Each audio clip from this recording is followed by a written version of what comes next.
Hey Canelo, if the WBC asks you to either fight Golovkin next or give up the belt, what do you do? I'm ready. You ready? So we're gonna see Golovkin in May or what? He's ready. I'm ready. There it is.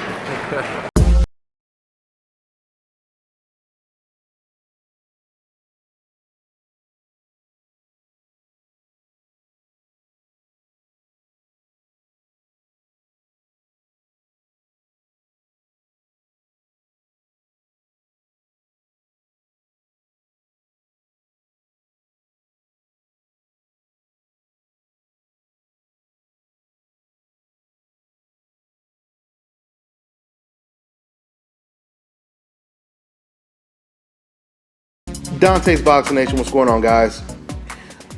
So after Canelo viciously knocks out the welterweight Amir Kahn, there's been a lot of talk surfacing that Canelo Alvarez, he rehydrated somewhere around 180 pounds. But that's not really a surprise because that's the exact same thing that Roach said after Canelo Alvarez beat Miguel Cotto. And you can clearly see that Canelo Alvarez was way bigger than Cotto and Amir Kahn. So this is what Amir Kahn had to say. Let me go ahead and pull this up for you guys and read this quote. This is what Amir Kahn had to actually say to Sky Sports. Quote, Canelo must have been around 180 pounds. He's a big dude. Even when I was hitting him, I could see he wasn't moving or wasn't hurt or anything. I jumped up too high. I didn't expect Canelo to be that big. I'm not going to say they cheated me or anything because I took the fight. I knew what I was getting into. End quote. You know, for those of you guys grew up playing Mortal Kombat and Street Fighter, you could probably relate to this analogy. You guys remember ever playing Street Fighter or Mortal Kombat and you would play the game with a handicap to where you only have a quarter of your health and you have to beat a guy who has a full bar of health? Well, that's exactly what Kahn versus Canelo was. Kahn was in the ring with just a little ounce of health, right? To where all he has to do is get touched and he's out of it or knocked out. Whereas Canelo, you can hit him about 20, 30 times and he still has a lot of energy or health left. That's pretty much what this was. Amir Kahn was fighting with the handicap.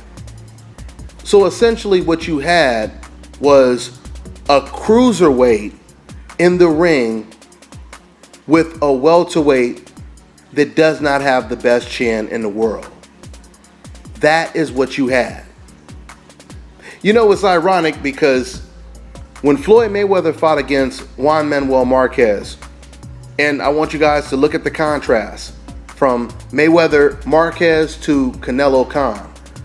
First thing that stands out is Juan Manuel Marquez, he was pound for pound number 3, the best fighter in the world. Amir Kahn is not even top 20, one of the best fighters in the world. That's the first thing you need to look at, right?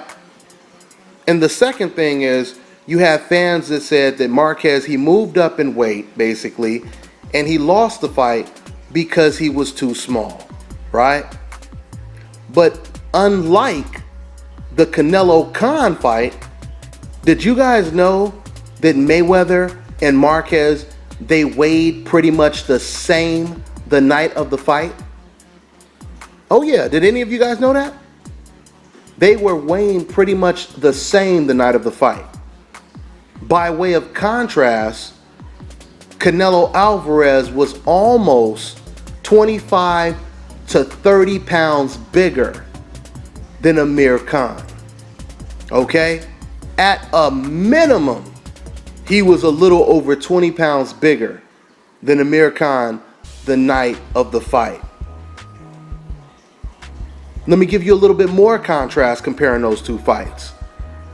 Now, in the Mayweather versus Marquez fight, Marquez, he did not win one single round.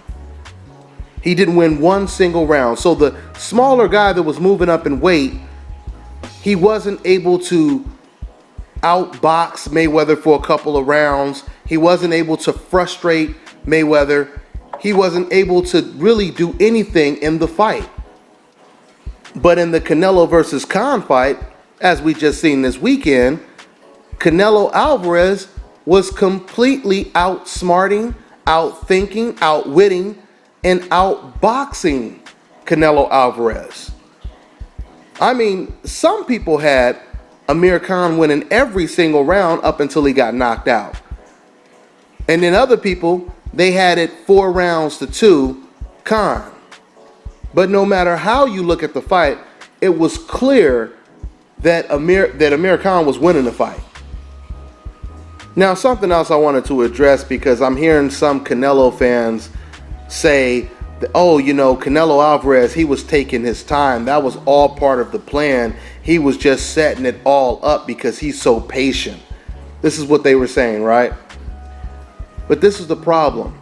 First of all, any special talent, any great fighter will tell you, including a Roy Jones, a Floyd Mayweather, a Bernard Hopkins, any great boxer will tell you that you are supposed to bang the boxer and box the banger, right? So when you have Canelo in the ring and he's almost 25 to 30 pounds bigger than this little frail ass welterweight with not the best chin in the world, Canelo is now supposed to be fighting long range, trying to land hooks from the outside, throwing these wide ass punches where he's missing by a mile. No, he's supposed to apply pressure.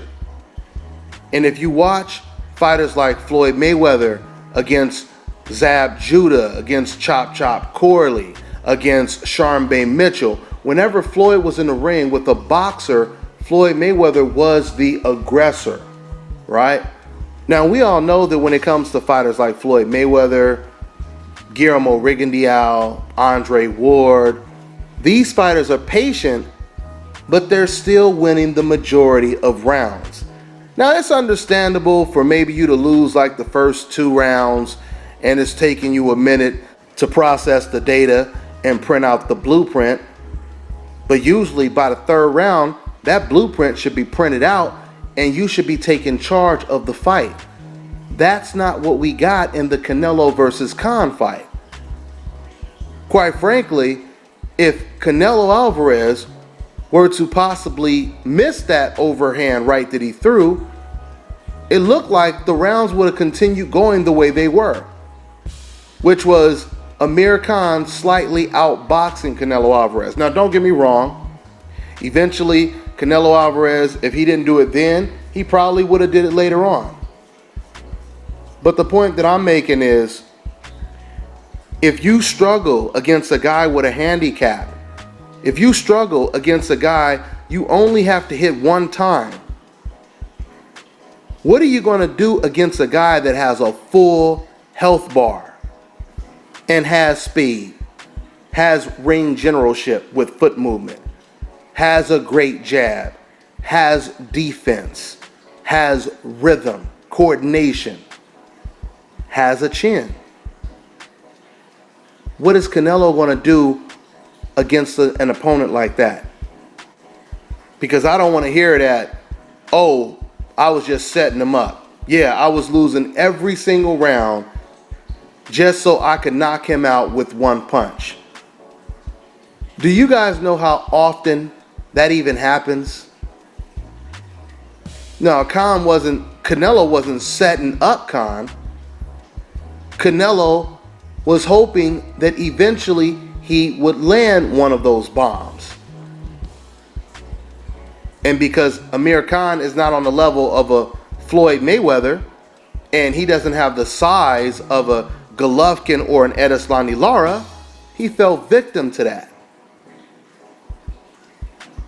What we just seen this weekend, guys, clearly is an indication that Amir Khan is a much better fighter than Canelo Alvarez. I want you guys to just reverse the tides for a quick second. Can you guys imagine if it was Amir Kahn that was 20 to 30 pounds bigger than Canelo? And just picture Amir having the same style, foot movement, tremendous speed, and some good power to go with the speed. Can you guys imagine how that fight would have been different? Who do you guys think would have won that fight if Kahn had all of the advantages that Canelo had in this fight? We already know. We already know. It wouldn't even be close. Because you guys have to think about the fact that Kahn was able to win almost every round with the disadvantage. He was able to do that while he was the guy that was 20 to 30 pounds smaller. Okay? Food for thought, man. Seriously. So it's really interesting to see what's going to happen in the future. There's talks now of Canelo fighting another welterweight, which would be Manny Pacquiao now. It'll be interesting to see what happens because Canelo Alvarez is definitely taking advantage of these small welterweights, and eventually he's going to have to fight some tough competition.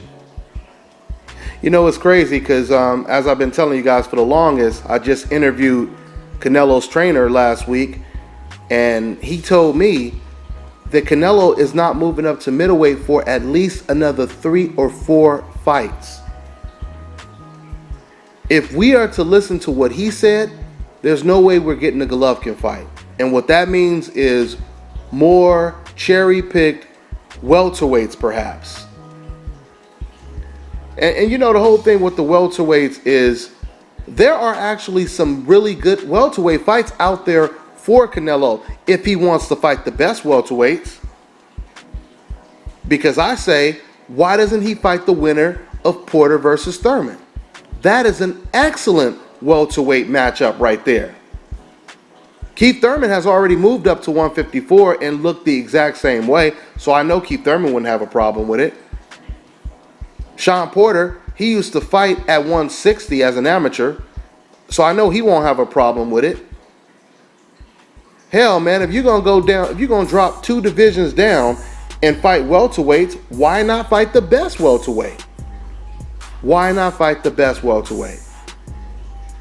When Floyd Mayweather fought against Ricky Hatton, not only was Ricky Hatton undefeated, not only was he the best fighter in his division at 140, but he was pound for pound top 5, one of the best fighters in the world, because he had just TKO'd the great Costa Zoo. Okay? So once again, just giving you guys some contrast. But the point is simple. If you are going to fight welterweights, why don't you fight the best welterweight? Right? Why make it some carnival? Why make it some sideshow, some circus? Why don't you turn it into a real event? Right?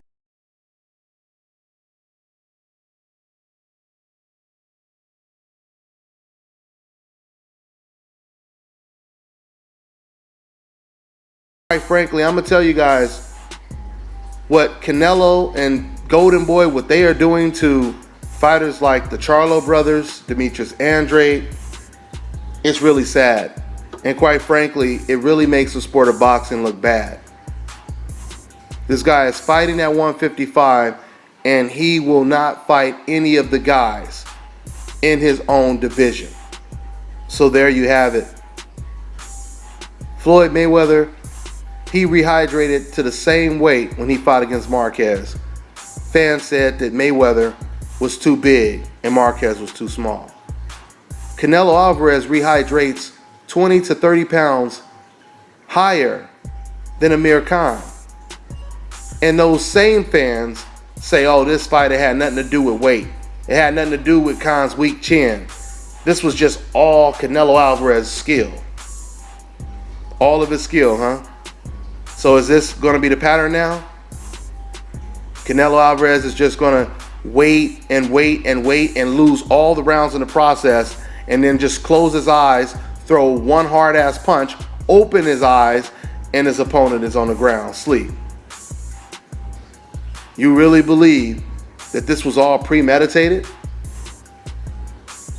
Of course it wasn't. I mean, if that's the case, then you guys could say that Julio Cesar Chavez, you know, he scripted everything. He purposely wanted to lose almost every round against Meldrick Taylor just so he could knock him out in the last 2 seconds of the fight. That's pretty much the logic you guys are using. But that's all I got for now, guys. I'm on to the next.